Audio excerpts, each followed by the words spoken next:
Bonsoir bien-aimés chez vous, vous qui nous recevez de par le monde. Nous continuons avec notre série d'émissions. C'est la mission Exode Kinshasa avec notre pasteur, le visionnaire, le pasteur Austin Barros. Bonsoir pasteur. Bonsoir, bonsoir. Je ne suis pas seul sur ce plateau, je suis avec le frère Carlos. Bonsoir frère Carlos. Bonsoir papa. Nous sommes avec le frère Franck. Bonsoir frère Franck. Bonsoir papa. Moi-même c'est le frère Elie, votre bien-aimé. Et aujourd'hui le thème de notre émission c'est l'impact du Saint-Esprit face à cette pandémie du coronavirus. Je crois qu'en tant que chrétiens, nous pouvons nous faire une idée de ce que c'est. Mais avant de continuer, je laisse d'abord la parole au pasteur Austin Barros. Pasteur, vous avez la parole. Ok, oui, nous savons ça. Nous avons partagé, nous avons essayé de partager sur ce thème, l'impact du Saint-Esprit face au corona ou au coronavirus. Ok, je crois que ce qui préoccupait beaucoup d'entre nous, par rapport aux questions que nous avons eu à recevoir, est-ce qu'un chrétien peut-il contracter ou être atteint de ces virus? Voilà pourquoi l'idée de ce thème, l'impact du Saint-Esprit face au coronavirus est venue. D'où est venue l'idée de ce thème? D'emblée, je peux répondre aux bien-aimés qui nous suivent qu'un chrétien, peut être atteint du coronavirus.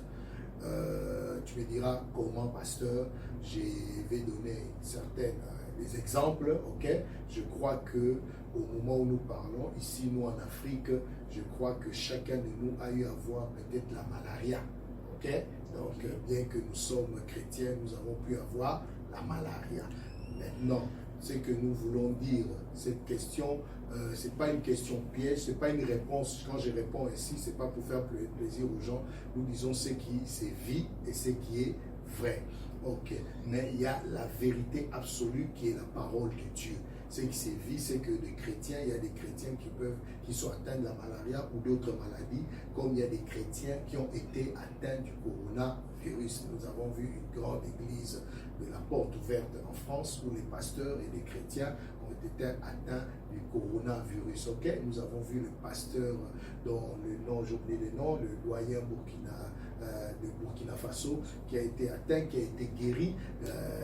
Heureusement que et les chrétiens et les pasteurs même de la Porte Ouverte a été guéris, tous ont été guéris.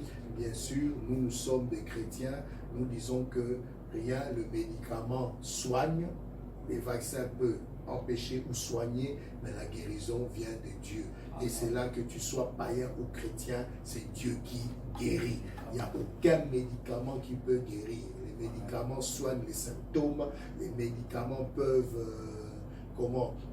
chercher à détruire un virus, mais nous disons que la guérison vient de Dieu, parce que c'est Dieu seul qui contrôle l'évolution des tissus humains et de tout ce qui est corps humain. C'est Dieu, la guérison vient de Dieu. Mais nous voulons maintenant donner un détail. Pourquoi l'impact du Saint-Esprit face au Corona-19? Pourquoi ce thème? Parce que nous devons donner aussi un détail. Il y a chrétiens, et il y a chrétiens baptisés du Saint-Esprit. Amen. Il y a chrétiens baptisés du Saint-Esprit. Il y a nous tous, nous allons à l'église. Nous tous, étant chrétiens, nous avons fait peut-être confession de foi, de croire au Seigneur Jésus-Christ comme sauveur véritable, comme sauveur et Seigneur. Mais je peux vous assurer, ce n'est pas tout chrétien qui est à l'église ou tout chrétien qui prie, ou tout chrétien même qui parle en langue qui est baptisé du Saint-Esprit. Alors la grande question serait, mais pasteur, comment on peut être chrétien sans être baptisé du Saint-Esprit? Bon, moi j'évolue en disant d'abord qu'il y a chrétien et chrétien. Donc tu es chrétien, tu aimes Jésus, tu fais des efforts pour plaire à ton Dieu, mais tu dois être sûr d'être baptisé du Saint-Esprit. Alors là, maintenant, je peux encore reformuler ma réponse, Il est très difficile, très compliqué qu'une histoire comme coronavirus, qui, bien que j'ai donné l'exemple de la malaria, mais coronavirus est venu avec un autre aspect, un autre visage. Il est très compliqué que coronavirus atteigne, un chrétien baptisé du Saint-Esprit. C'est aussi une vérité. Vous me direz, pasteur, tu es en train de te contredire. Non, je ne me contredis pas. Dieu seul est souverain.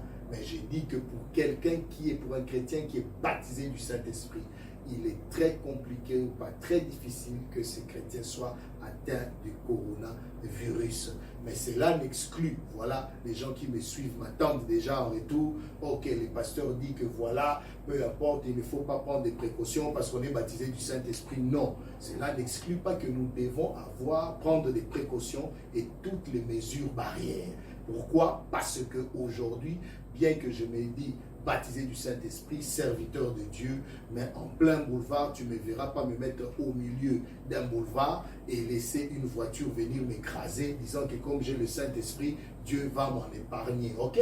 Ça, c'est donner du boulot à Dieu et aux anges pour rien. Sûrement, je serai écrasé parce qu'on ne tente pas Dieu. Ok? Donc, voilà pourquoi nous devons prendre des précautions et mettre en pratique toutes les mesures barrières. Mais en sachant que non, qu'il est très difficile pour un chrétien baptisé du Saint-Esprit d'être atteint du coronavirus. Et là maintenant, pourquoi je dis ça? Parce que là maintenant, il est question de foi, de la foi d'un chacun. Ok? De la foi d'un chacun. Chacun a le droit de déclarer que le coronavirus ne m'atteindra pas. Tout chrétien.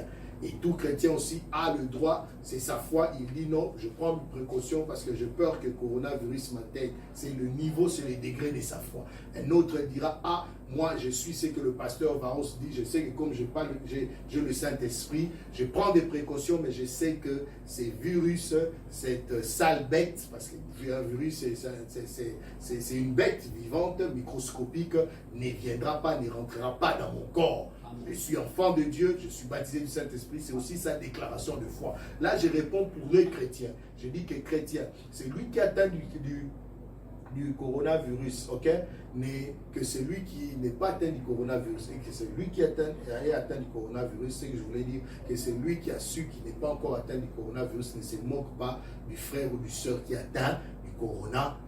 Ok, mais cela n'exclut pas qu'il a le droit toujours de proclamer que malgré qu'il y ait des pasteurs, malgré qu'il y ait des frères et des sœurs qui ont contracté ces virus, mais moi, ces virus ne m'atteindra pas. C'est sa foi. Ok, voilà pourquoi j'ai dit le Saint-Esprit aussi marche de pair avec la foi d'un chacun. Parce que beaucoup de chrétiens savent aussi que non, tu lui diras tu as le Saint-Esprit, mais c'est un chrétien peureux qui est encore très peur, un chrétien lâche, à se demander maintenant, est-ce qu'un chrétien lâche ou peureux est-il baptisé du Saint-Esprit? Ça c'est encore un autre débat. Ok, ça c'est encore un autre débat, mais ce qui est vrai, moi, de ma part, et selon cette même parole, je donne le droit à tout frère, à toute sœur, c'est là où je voulais aboutir, ok?